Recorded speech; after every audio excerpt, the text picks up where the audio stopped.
everybody. I'm Dr. David Perlmutter. Welcome back to the Empowering Neurologist.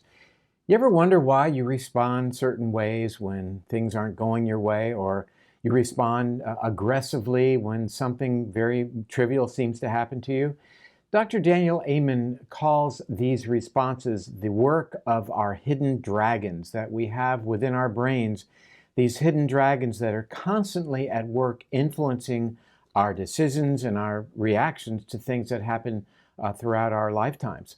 Dr. Amen tells us that our brain is always listening and responding to these hidden influences, and unless we are able to recognize and deal with them, that these, what he calls hidden dragons, are going to steal away our health and happiness. They're going to spoil our relationships, and they're basically going to sabotage our lives.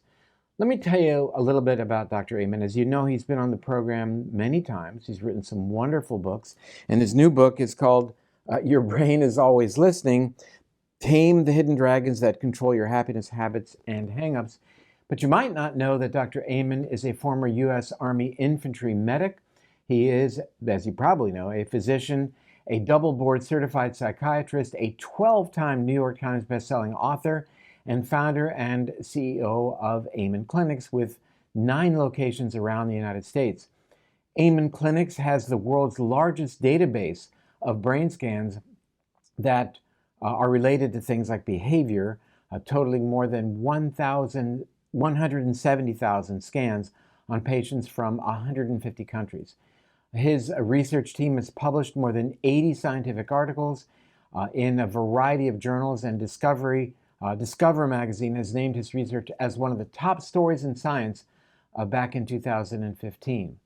You've probably seen Dr. Amen on public television. He has hosted 15 programs on public television that have aired over 125,000 times all across North America. So he's got quite a footprint, and that's a good thing because his information that he is conveying to all of us is very, very good. So let's just jump right in and say hello to Dr. Amen. Well, Dr. Dan Amen, I always love to spend time with you, whether we're recording or not, and it's just it's a delight to see you again. How are things? Hello, my friend. It's a pandemic, but for a pandemic, it's actually pretty good. As far as pandemics go. We're going to talk about how life experiences trigger engrams. You call them dragons. We're going to start right off, speaking of the pandemic, about an experience you had that certainly has challenged you quite a bit. Why don't you tell us about that? Well, the pandemic for me started March 10th. I was on a book tour for the end of mental illness, and I was going to New York City. And the producer called me and said, "Don't come. We're closing the studio." And I remember writing that night, mental hygiene is just as important as washing your hands. We need to disinfect our thoughts and tame what I call the dragons that are always breathing fire on our emotional brain. Well, at the time, my dad was in the hospital. He had a GI bleed. And last January, he and I were working out together. So every Sunday, I would go to his house. We'd lift weights together. He'd lift over 2,000 pounds in a workout. And but I was concerned. He was 90. Don't know why he had the GI bleed. I think somebody suggested maybe it was the popcorn he was eating that caused little tears. But when he came home with a cough. And I think that's where he got COVID. 2 weeks later, both he and my mom, I diagnosed with COVID. I got them tested early because we had tests at the clinic. Put them both on hydroxychloroquine and a Z-Pak because that's what we knew at the time.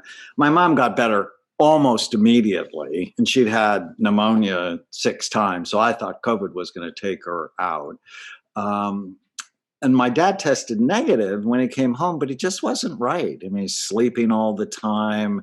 And I thought about putting him on a steroid, which looking back, we probably should have done. But his cardiologist and infectious disease doctor said, "Oh, no, that could make things much worse." Well, that was the dogma of the day. I mean, that was, there was a That lot was. of concern about steroids earlier on and other forms of anti-inflammatories, as I recall.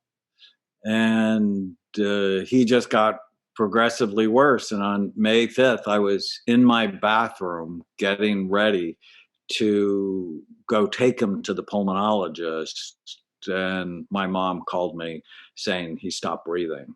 And so I still have the call in my head as I called 911 and rushed over there. But, he was gone that day. And I write about it in the new book, on the grief and loss dragon. And I've been a psychiatrist almost 40 years, and I've helped a lot of people with grief. And what I realized, that's not something you should wait to heal. It's something you should be active and working on right away. And we had a COVID funeral, on Zoom. Um, but it was really an important time. And there's a technique in the book I talk about, something called positivity bias training. And so I start every day with today is going to be a great day, just to get my mind going in the right direction. And when I go to bed at night, I always say, what went well today? So I put myself to sleep on a treasure hunt of the best moments of the day, because like you, I'm busy and a lot of wonderful things happen, but I don't really focus on them. And the night he died, because it's my habit, I've been doing it for years, I went, what went well today? And then I'm like, seriously, you're going to do that today? But then I remembered the interaction between my mom and the police officer. I've been doing a program with the Newport Beach Police Department on creating brain healthy police officers. And one of my students showed up, and he was so good with my mom. And he said, we have to do an investigation because someone died at home. And she said, do you think I was cheating on him? Do you think I had him murdered? And she said it in levity, but it was just such a special moment. And then I remembered the texts I got from my friends, and I sat with him before the coroner took him away. And I just remember how soft his hands were. And I went right to sleep. And it just highlighted for me that when things are awful, and they've been awful for a lot of people over the last year, that you still can learn to train and direct your mind to help you rather than allow it to hurt you. Well, you chose the term dragons, and there were a couple of interesting citations in the book about, others have talked about dragons, but why did you use, in the intro for our time together today, I was talking about that basically these are engrams in our brains that are influencing us moment to moment, and are coloring our responses and our reactions and our decisions, and that half the battle is recognize them. So how wonderful that you call them out, naming them what you do. But the other half is the work of dealing with these dragons and contextualize them and understanding what they're doing, and framing them in so that we can gain control of them. But why the term dragons? Well, I actually borrowed it from my friend Sharon May, who's a psychologist. She's a family therapist. And when we had her on our podcast, she talked about the dragons from the past that breathe fire on us. And so I worked with her, and we actually designed 13 of them. And imagine your dragon. And the average number of dragons people have, I have a questionnaire online called knowyourdragons.com. We have 8,500 people who've taken it, and the average number is 6. So almost all of us have a thunder of dragons. That's what a herd of dragons is called. And the average number is 6. And I just thought about what are the big psychological issues my patients deal with. So my primary dragon, their primary and secondary dragons, is the abandoned, invisible, or insignificant dragon. Because I'm a middle child of 7 children. I'm the second son, which means in a Lebanese family, you are completely not special. And I grew up really working to be significant. And I think in my profession and writing, it's helped. But I need to always sort of work on taming that guy, so it doesn't cause me to get out of control by needing to do too much or I feel bad. And then the issue that's driving the epidemic of teenage suicide is the inferior and flawed dragon. Because of social media, kids are comparing themselves to fake people and they feel small. They feel not attractive. They feel like they don't have enough. And really dealing with the I'm not enough issue is critical. And then there are other dragons like the anxious dragons everywhere. It's the most common. The wounded dragon. I know you interviewed Tana for her book. My wife, she grew up with a lot of trauma. So it's the trauma dragon. The should and shaming dragons. One of mine, growing up Roman Catholic, often tease I had to pass Guilt 101 and Guilt 102 and advanced guilt. The special, spoiled, and entitled dragon. But my favorite of all of them is the ancestral dragon, where the issues you have aren't your issues. That, they got written in the genetic code of your mom or your grandfather. My grandfather came to this country as a teenager, and when he was 19, his brother was killed in a train accident. When his car collided with a train, my grandfather never drove after that. And as a little child, I was anxious. And I think I got that partly from him. And if you never talk to your parents and your grandparents about their experiences and their relatives, you just may never know why you feel the way you do. Well, that's interesting because, there may be some benefit, at least from an evolutionary perspective, of that. Maybe it's passed down epigenetically, that there is this learning that goes on in previous generations that is then passed on, that may be beneficial from, grandparents. We know that these things, the transmission of these epigenetic markers, if you will, can span a couple of generations, at least in rodents. And there's certainly a lot of evidence that may well be happening in humans. So that might be actually a good mechanism, such that you might not then be driving a car across the railroad tracks or whatever it may be, because it's transmitting vertically information for you. I think it can be positive and negative. Positive in the sense my wife's grandmother grew up during the Great Famine in Lebanon during World War I. She was lost in the mountains for 3 days. I mean, her trauma was very clear. But Tana became a prepper. And so when the pandemic happened, we already had a pandemic room, including toilet paper. And I'd always been, why are you doing this? We live in Newport Beach.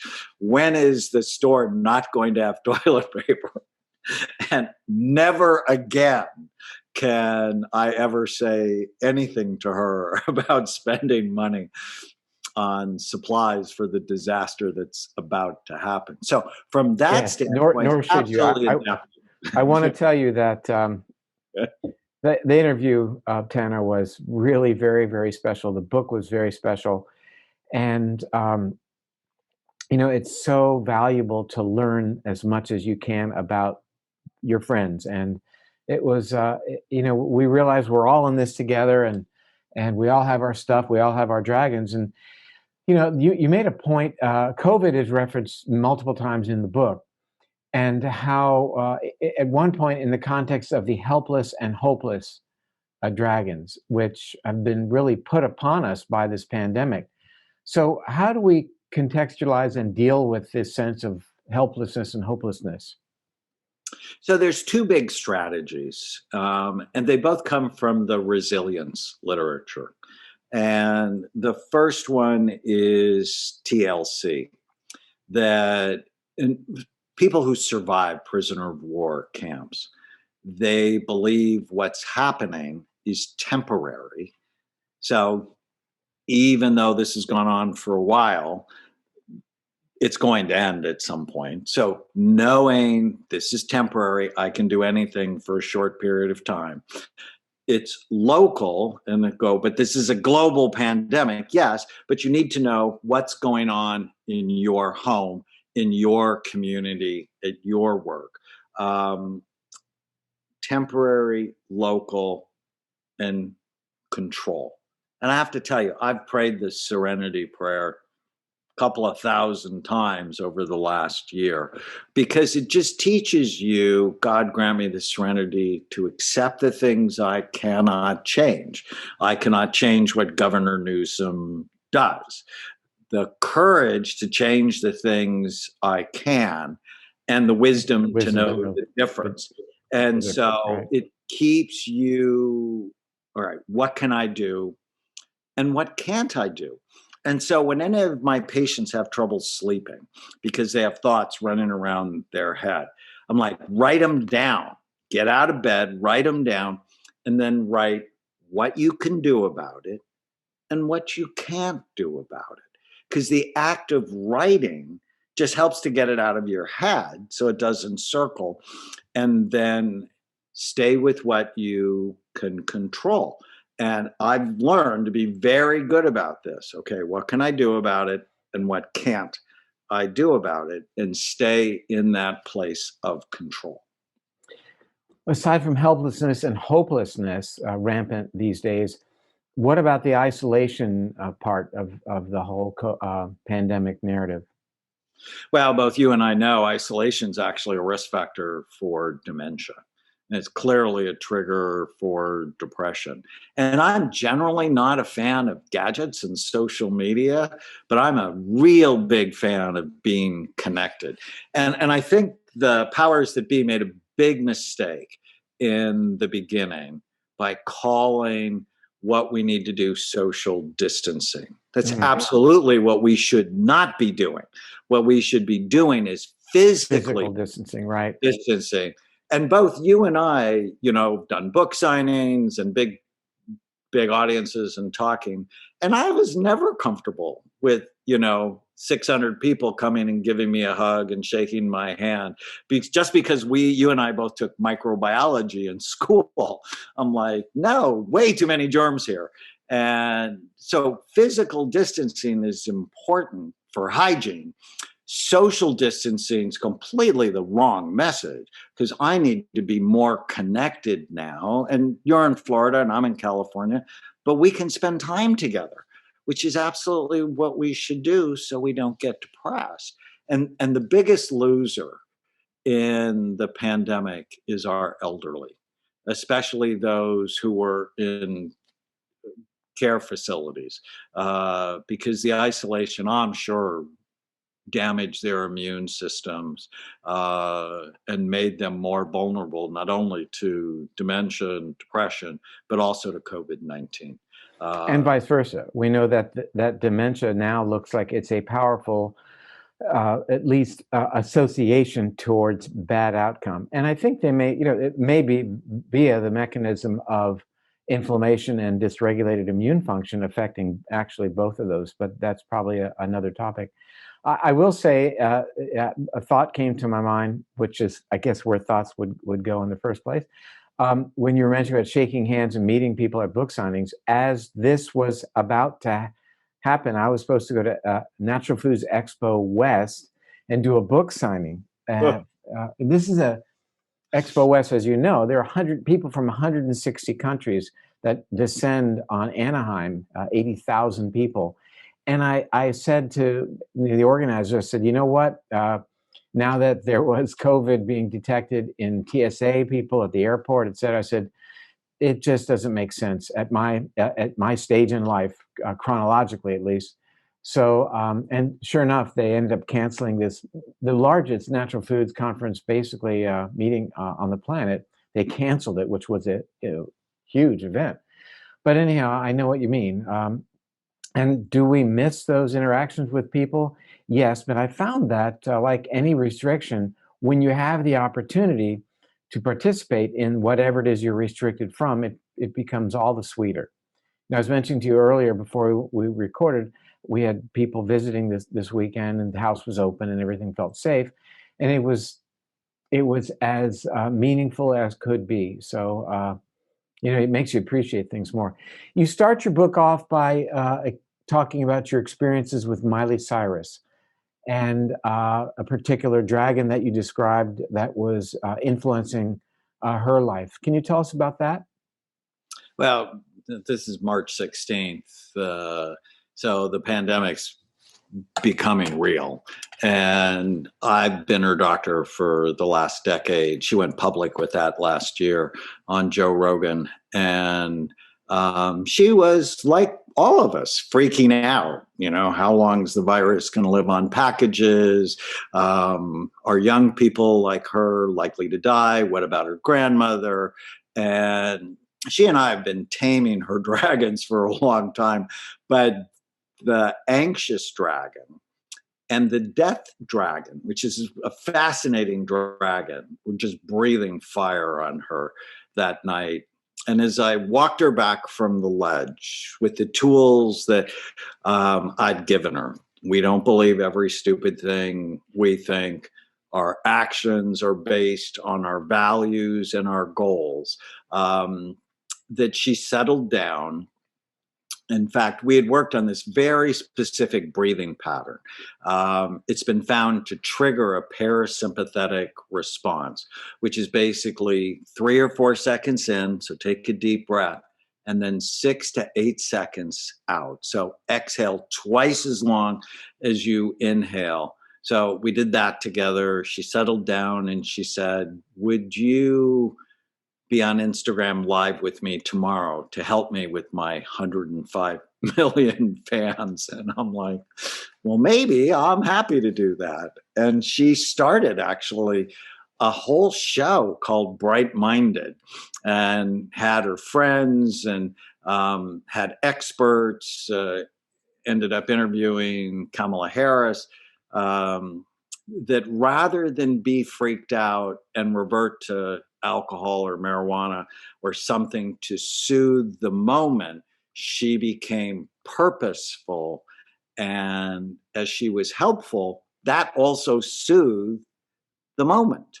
And, those of us that are healthcare people, we know that's why we do it, because we feel better. We feel significant, and it helps us. So I've just been so proud of her.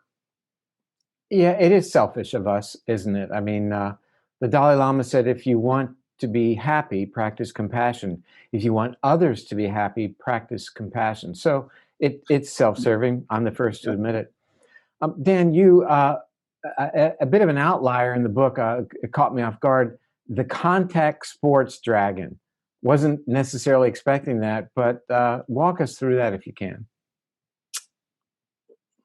Well, especially we just have a brand new clinic in Dallas that opened, especially in the South, where football's a religion. And I have an ambivalent relationship with football. I loved watching football. It's a huge Rams fan and Washington Redskins fan. But when I started looking at the brain, I saw no end of trouble. High school football players, college football players. I did the big NFL study starting in 2009. We scanned and treated 300 NFL players, high levels of damage. But not just from football, it's from hockey, from soccer. The brain is soft, as you know. The skull is hard. The skull has sharp, bony ridges that worshiping football, it owns a day of the week. It's just bad for the human developing brain.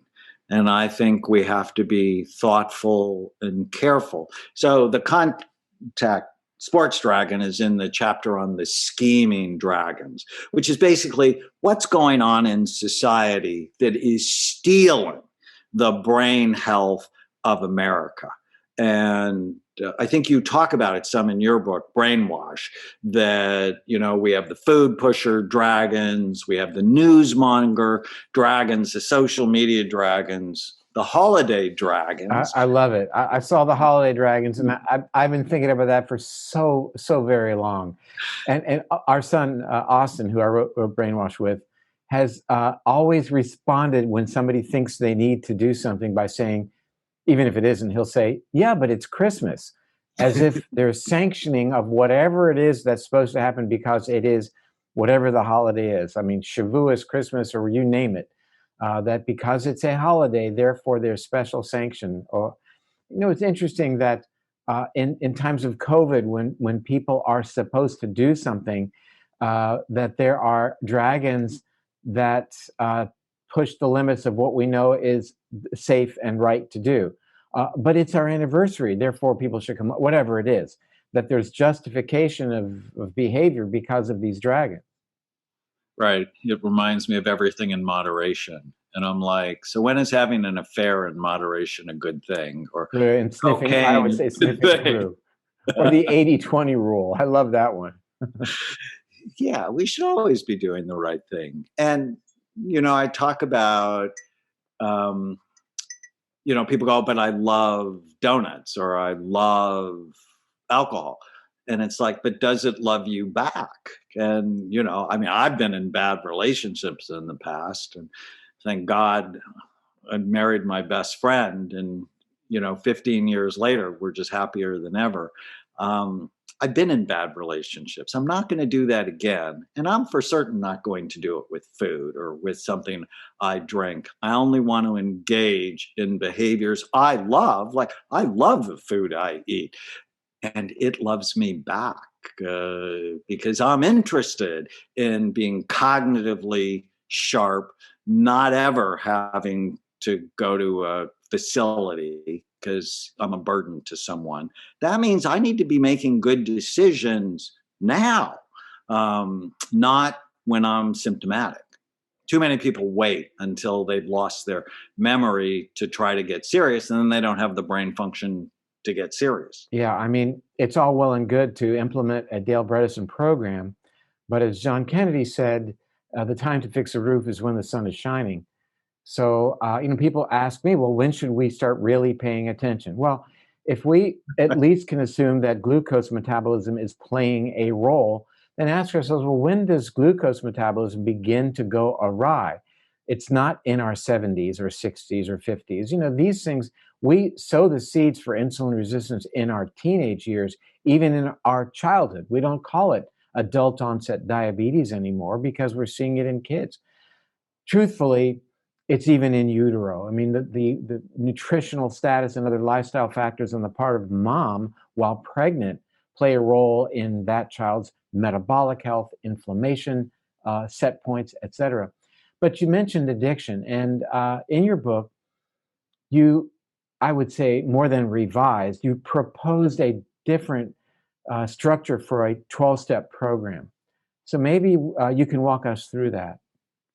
Well, I've been treating people with addictions for a very long time, and some people do really well with 12-step programs, and a lot of people don't. And as I thought about the addicted dragons, the dragons that really steal your life, whether it's to alcohol or marijuana or cocaine or food or pornography, gambling.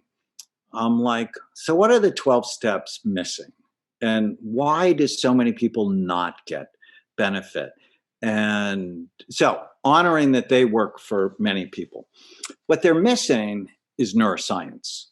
They were created 85 years ago, and then it became like a religion. And I'm like, there's a science to this. And the first step starts with your life is out of control. And I'm like, no, that's step 2. Step 1 is, what the heck do you want? And we don't ask that question a lot. I start all my patients, we do an exercise called the 1-page miracle. On one piece of paper, write down, what do you want? Relationships, work, money, physical, emotional, spiritual health. What do you want? And then the second question is your behavior getting you what you want? And that's when you know if you're out of control, your relationships, because this is the definition I use of addiction.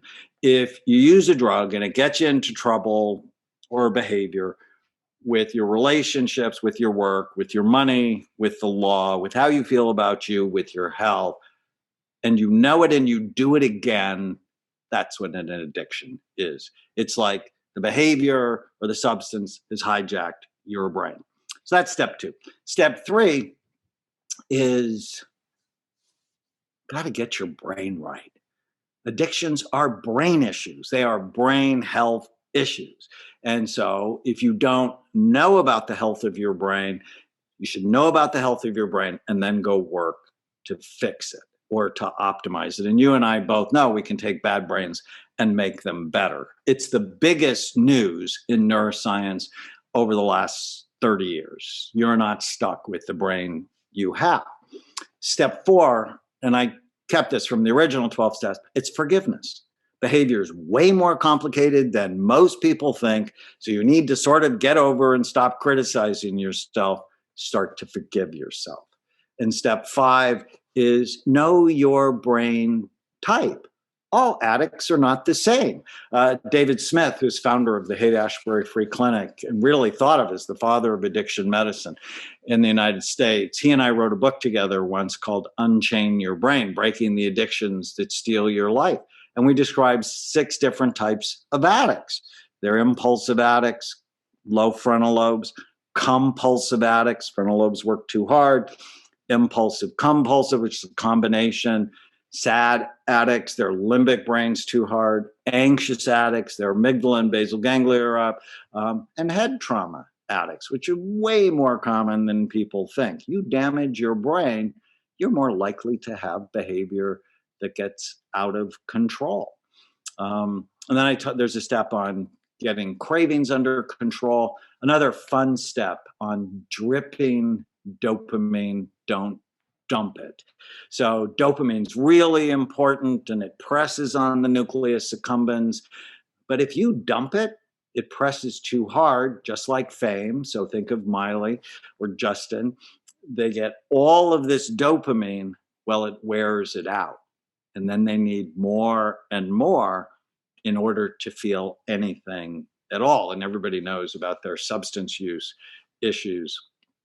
And so we had to rehabilitate their pleasure centers. And so I talk about that, talk about killing the ants, the automatic negative thoughts, taming their dragons, getting help from people who've been successful. But it's a completely new way to sort of look at addictions from a rational neuroscience perspective.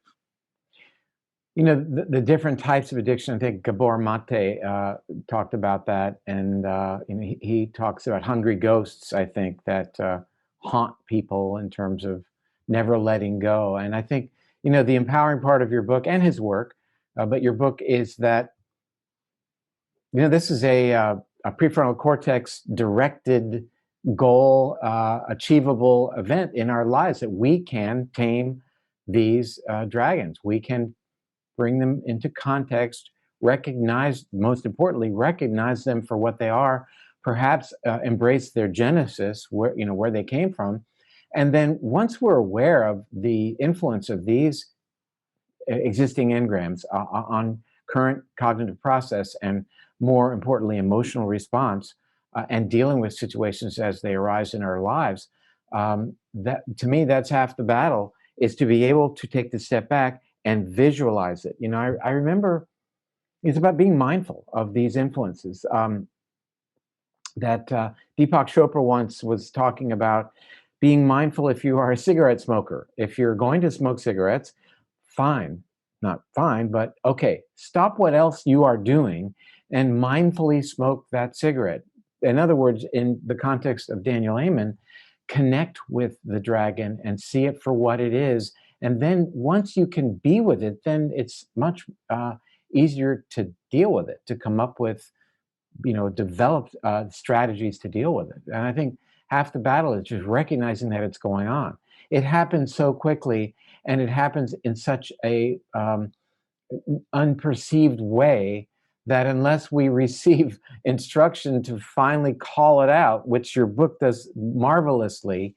I mean, everybody's going to find something in your book. Yours truly, absolutely included in that. And even in our discussion today about measuring up and not being good enough and those things that here I am, 66 years old, they continue to play in the background, wishing, in my case, to be transparent, my father were alive at this point to pat me on the back for what I'm doing. These things continue to play throughout our lifetimes. And that, I think that what you made very clear is that we can offload that and at the same time, cater to those needs through other more productive channels. So it's all good. And I'm very happy you did what you did. I've been watching every book you put out, and we've been talking about each and every one. This one, I think, is going to resonate with a lot of people, and I felt it. When I finally put it down, I felt it, and there's such great wisdom, so I appreciate it. Well, thank you, my friend. We need this help at this point, and I just so wish we would be doing a better job at raising our children with psychological skill rather than the mess that we're in now, not only the pandemic, but the societal unrest, the political divide, how if you don't believe the way I believe, then you're worthless. And it makes me sad, but also motivated on how can we make a difference, especially for the kids, because their dragons are yelling more than ever with the incidents of suicide. And David, I've never seen suicidal behavior rear its ugly head during this pandemic. We see about 7,000 patient visits a month, and it was just horrifying, how hard we had to work to keep people from not getting hopeless. There was a great operative word that I learned about this past weekend. A mutual friend of ours, JJ Virgin, was visiting, and she was telling us a story about some of her work in prison, working with prisoners. She had gone to a prison to help. And the word was consider. And she was using it in the context of her work with one particular prisoner, and she wanted to help that person adopt a different frame of reference that was very foreign to that individual. And the word was, just consider the following, which means, to get to your point of polarization, is just try it on. Just see how it feels.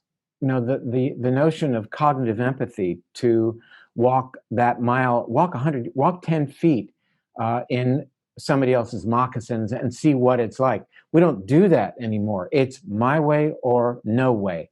And it's the polarization brought on, I think, by the news monger dragons that you talk about in your book, whose interest is solely in selling airtime. And we are, our attention is has value to others, and we're running then on programs that are designed by others, because that insinuates itself into our psyche.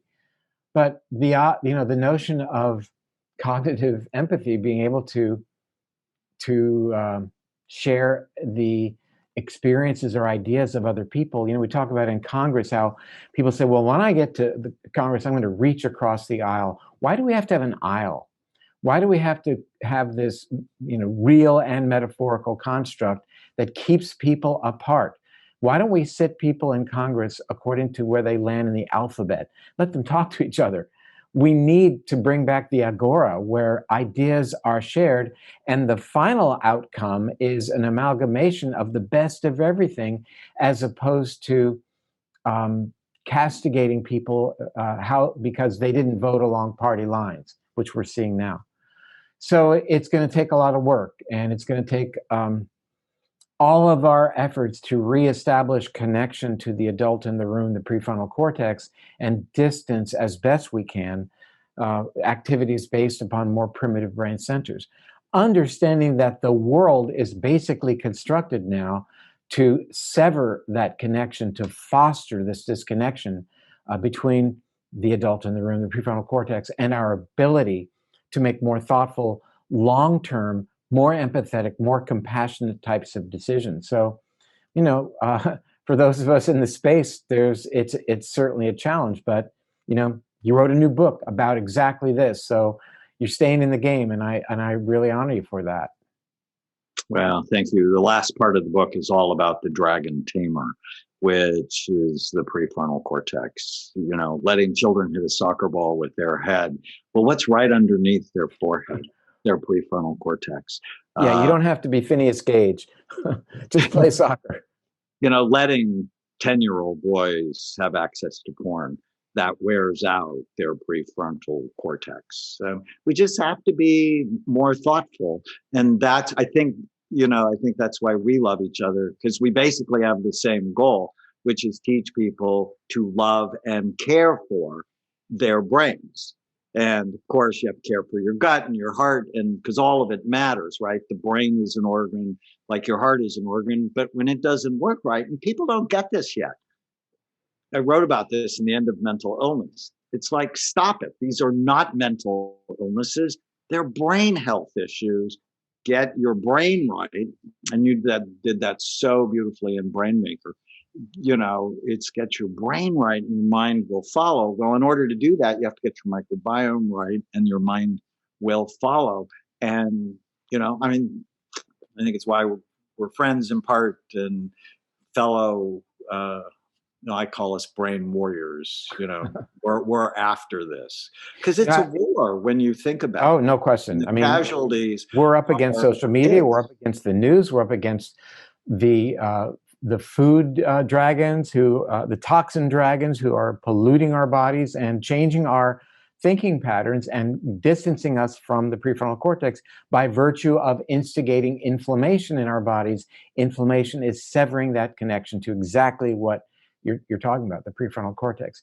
I had an interesting experience this summer. We were on Vancouver Island at a point in a marina and on our boat, living on our boat. And this boat arrived from 7 years at sea, a couple with two young children, a 14-year-old daughter and about a 12-year-old son, who had been at sea for 7 years without connection to the digital world. The parents had books. The parents would spend time with them. So here's a pretty controlled experiment. All right. What was the outcome? It floored me. The degree of sophistication of our conversation with these young adults, their interaction, the depth of our conversation, their insights, their worldview was, here you think, well, they're going to miss out on what? What are they going to miss out on by not being connected to digital media? It was really an interesting controlled experiment. It was like going back and eating an organic strawberry after not having access to really food grown in good soil for such a long time. You forget what it tastes like. And I had forgotten what young adults could be like. And it was truly amazing, because, we don't see that anymore. What you see, what I see. And it's a challenge for us as seniors to not be critical of, this isn't how kids used to be, but, that's the problem. Some people see things as they are and say, why? Others see things as they could be and ask, why not? So, we have to, as I mentioned, stay in the game and, make our little bit of progress every single day and hope that we can move the needle. That's the warrior part. Society's not going the right way. I have a question for you, though. One of the things I think about all the time is there's the Toxin Dragon. And when the pandemic hit, everybody wants to disinfect everything. And so there's the hand wipes and the lotions, but many of them are loaded with toxins. And whatever goes on your body goes in your body and affects your body. And so I'm concerned, there's an app I like called Think Dirty, where you can scan all of your personal products and it tells you on a scale of 1 to 10 how quickly they're killing you. And, when I first learned about it, I was like shaving with Barbasol, and it was like a 9. I used to love Barbasol. And so now I get something followed called by Clubman talc. and I don't do that anymore. Why? Because I love myself, because I don't want to poison myself. But do you have a thought on, I know you're interviewing me, and I will tell you that there's not a lot of literature right now in pre versus during. I'm not going to say post yet COVID, but it's a there's two sides to the sword. First, that there's a lot of solvents in these hand sanitizers before we even get to the toxins. So we're stripping away the fat on our skin, the fat layer that is there to protect us against the ability of these toxins to get in. So we're breaking down the barrier protection, first of all, and then exposing ourselves to the various fragrances, the stabilizers, and the antimicrobials as well. So it's really a 1-2 punch. So very, very important. The other thing is the sterility of our world being imposed by what we think we should be doing, most of which is probably reasonable. But, we gain a lot in terms of immune responsiveness and balance by being exposed to the germs of other people, which is how humans have lived for as long as we've walked the planet. Being within 3 feet of another individual allows you to participate in their bacterial cloud, if you will, like Pigpen, which turns out to be a good thing for your resilience moving forward. Though their bacteria that you are then imbibing aren't going to give you disease, they are going to broaden the diversity of your lung-related microbiome and gut-related microbiome. So, there is something called the Hygiene Hypothesis that was described in 1988, whereby our obsession with hygiene is really leading to imbalance of our immune responsiveness, such that we have hyperimmune, autoimmune conditions rampant today, like food allergies in children and autoimmune conditions that are really quite prevalent in adults. If you don't think that's the case, watch the evening news and see what about 70% of the advertisements are for.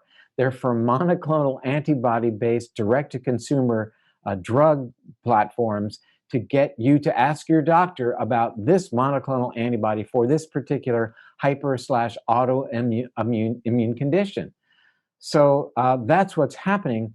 There's another theory that called the old friend hypothesis that kind of took the place of the hygiene hypothesis, and that is that we are losing our connection to organisms beyond bacteria that include even things like parasites that we have lived with and within our bodies as long as we've been here. That there is actually an upside to parasites in human immune responsiveness that's balancing and that's actually good for us. We could talk about that in terms of risk in cultures that have higher parasitic burden related to things even as seemingly disparate as Alzheimer's disease. Some work by a woman named Molly Fox. I had the chance to interview her. But the reality is that for our entire existence on this planet, we've been dirty. Our skin was never cleaned. We probably smelled bad, at least to others, and that was probably, might have been a good thing. But we were grossly colonized with an incredible variety of organisms that imparted within us resilience. Diversity breeds resilience. So, your point is well taken. We are compromising that exposure, not only by hand sanitizing, et cetera, but by wearing masks. I'm not saying we shouldn't. Getting COVID especially a couple of the new strains, is to be avoided at all costs. But that is the cost, one of the costs to reap the benefit of not getting COVID. So if we have to do these things which make us vulnerable, we should be doing everything else right. Sort of reminds me, because I still have active NFL players who have multi-million dollar contracts. And Tom Brady was just such a great example at the Super Bowl. If you're going to play a brain damaging sport, or you're going to live in a brain vulnerable time like we are, he does everything else right. So if you read his book, TB12, he's a brain warrior, gets 9 hours of sleep. He doesn't eat gluten, dairy, corn, soy, artificial dyes, sweeteners, sugar. I mean, his diet is really clean, and obviously works out. He's supplements, does the right things. And that way at 43, he's still a world-class athlete. Other people on his team would make fun of him. It's like, I'm not eating that bird food. They retired, 15 years before he did. If you want to be in the game for as long as you can, so I'm going to be involved in changing how psychiatric medicine is practiced, but it's still not going to happen for 20 more years. That means I have to take really good care of myself, so and we'll take care of each other. A burden, right? Yeah. I'd say, watching Tom Brady, amazing physical performance, but the mental performance was second to none. I mean, it's the finesse. It's the ability not only to read the defense, but to let the defense misread you, which he's the master at. He could shake up a defense by just where he puts his eyes. They're following his eyes or his body motion, and it's a brain game. Sure, he's in great physical condition. No one's going to argue with that at his age. But the finesse that's involved. I remember years ago when racquetball was such a big craze. I got to be a very good player. I played in tournaments, and then one day I went to my gym, and this older Latin man, arthritic knees, Cuban, played 3-wall racquetball in Cuba, grew up doing that, said, "Would you mind playing with me?" And I thought, yeah, give the guy a break. I'll hit with him. I didn't want to play him. He beat me so handily twice. So it wasn't just I had a bad day.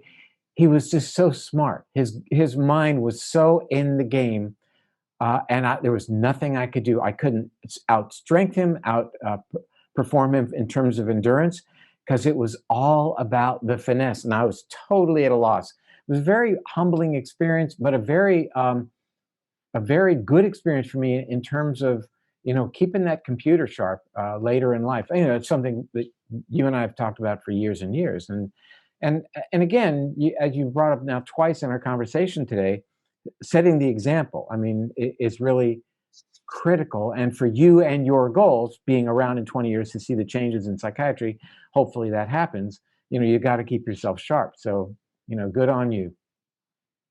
Well, and if you love your family, you have to model the message. If you're not authentic, nobody believes you. And so actually at Amen Clinics, it's our core value is to be authentic. It's just so critical. Every day I'm modeling health or I'm modeling illness. Yeah. Well, many people that I've been talking to as of late have really leveraged this notion of lifespan versus health span and disease span, that we can have the conversations about. Here is the telomere effect. Alyssa Epel, I talked to her a couple of weeks ago, and she's talking about telomeres, their role in aging, et cetera, but talk about this a real compression of disease span.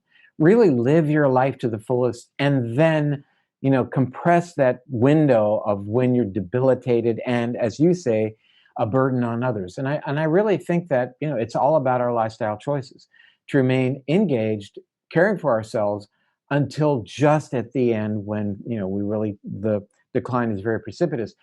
we're not seeing that by and large these days. We're seeing people that engage the disease span of their lives in their 50s. And if they, have a normal lifespan, well, then from 50 to 80 is, one doctor's appointment after the next, one prescription after the next, chasing diseases with drugs. And there's got to be a dragon there, the pharmaceutical dragon that makes us believe that the treatment of our diabetes, hypertension, hypercholesterolemia is to be achieved by taking a magic pill. That's definitely got to be a dragon. Well, it's the oblivious dragon. So there's a whole group of bad habit dragons. And the oblivious one, it's just not paying attention. It's like, oh, I have pre-diabetes. Well, that's okay. There's medicine for that. And in my It's not diabetes, by the way. It's only pre-diabetes. Right, which is an emergency. Because when your blood sugar is chronically high, it erodes your blood vessels, making them more likely to lose their flexibility, be brittle, and more likely to break. And I know you have people you love who've had diabetes. I have. My father-in-law lost his legs, he lost his eyesight, he lost his heart function, and then he lost his mind. It's not okay. Blood, in my work, I talk about the bright mind's risk factors. B is blood flow. Blood flow, low blood flow is the number one brain imaging predictor of Alzheimer's disease. You want to protect your blood flow. And get this, 40% of men at 40 years old start to complain of erectile dysfunction. That means they have brain dysfunction. Because if you have blood flow problems anywhere, they are everywhere. So this is where exercise and getting your diet right. Simple supplements like ginkgo. I'm a huge fan of ginkgo. We have to protect our blood flow. And the oblivious dragon, he just lets you believe it's no big deal.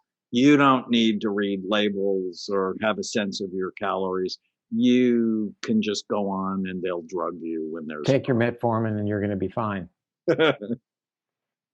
Interestingly, when you look at the longevity literature and you look at the various, at least rodent studies that are being undertaken to look at various interventions that might extend life, vis-a-vis acarbose, metformin, rapamycin, dietary changes, etc.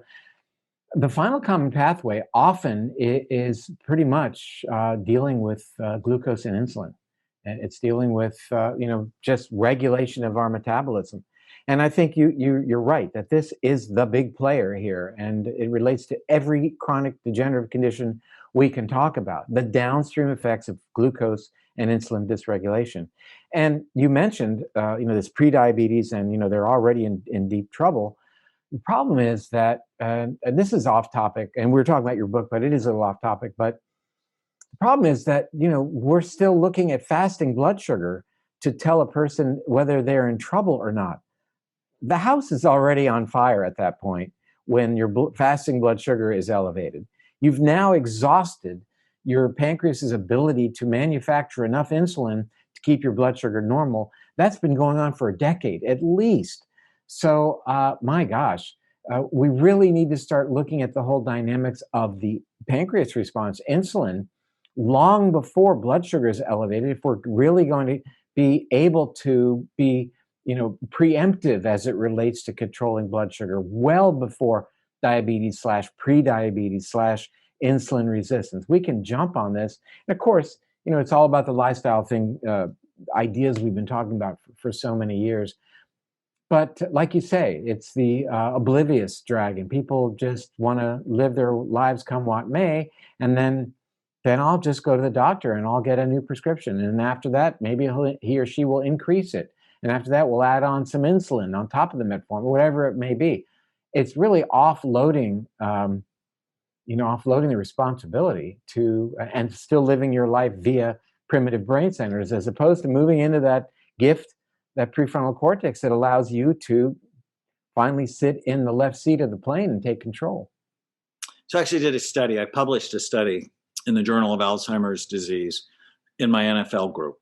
and we looked at NFL players who were overweight or obese versus those who were at a healthy weight. The overweight and obese one had low blood flow in their prefrontal cortex. So it was basically taking the dragon tamer offline, putting him on vacation and letting the other dragons take control. And we did an NFL weight loss group, which was so much fun for me. I had Big Ed White become Little Ed White. He lost 150 pounds, which was really fun. And, so many of them were just coachable. And they're like, hey, coach, tell me what to do. And if you're overweight, and what is it, 72% of the population is now overweight, 42% obese, 50% are diabetic or pre-diabetic. That was published in JAMA. If you're overweight, you have 5 of the 11 Bright Minds risk factors. If you're overweight, your hormone balance isn't right because fat takes healthy testosterone, turns it into unhealthy forms of estrogen. It lowers blood flow. I published a study last year on 35,000 scans showing there was, David, a linear correlation. As your weight went up, blood flow to virtually every area of your brain went down, which scare the fat off anyone. It increases inflammation and it stores toxins. And yet we're not serious about, this is not a 14-day program. We need to be on a program for the rest of our lives to be at a healthy weight, not underweight. That's not good for you. But we just need to be serious about this. And a lot of it, the dragons get fed by sugar. When you eat sugar, they all get, it makes them happy and then furious because now they're addicted to it. Yeah, I'm actually in the fructose chapter of a new book that I'm writing right now. And, the interplay between fructose and dopamine, the interplay between fructose and leptin, it's a vicious cycle. The other vicious cycle is that this body fat, by virtue of its role in upregulating the production of inflammatory mediators, cytokines, threatens this connection to the prefrontal cortex, and therefore decision-making is even worse moving forward. So he who has gets. In other words, being fat begets those changes that alter decision-making for the worse, which leads to further weight gain. Obviously, dietary choices, but the lack of restorative sleep in people based upon their age, increased risk of obstructive sleep apnea, etc., and lack of activity. Who wants to move around when you're carrying around a big belly? And it's easier not to. It's easier just to watch an aggressive news program and feel bad about the world. So, what? Easier in the short run, way harder in the long run. Yeah, that's right. Easier in the right. And I often talk to my patients: are we making a decision for now and later, or are you just making it for now that's going to make later worse? And that's part of the prefrontal cortex. I'm thinking about now, I want to have a good time, but I'm also thinking about later, which is, so important. Decision making is the ultimate demon when you're not making thoughtful decisions for now and later. I'm excited about your new book. Well, that's why we wrote about it. There you go, right in this very room. There you go. Well, listen, thank you for spending time with me and our audience today and writing this great book. So just delighted, and it's terrific to see you and spend time with you, albeit at a distance. But we'll get together someday soon, I'm sure. I'll look forward to it. Thank you, my friend. Be well, be safe. All right, my friend. Talk soon. Okay. Bye. Bye-bye. Well, what did we learn today from Dr. Amen? We learned that, we all carry these hidden dragons that are influencing our thought processes, influencing our responses to things going on around us moment by moment, day after day. And, half of the battle is to identify them and recognize what they're doing. The other half of the battle, which we are empowered to do, is to deal with them. We are empowered to deal with them with his new book, Your Brain is Always Listening. Strongly recommended. You know, it's a situation that we all have to deal with. In some ways, the influences from our past are helpful, but as we learn today, in many ways, they are not. So, hope you enjoyed the program today. I'm Dr. David Perlmutter. Thank you for joining us, and we'll be back soon. Bye-bye.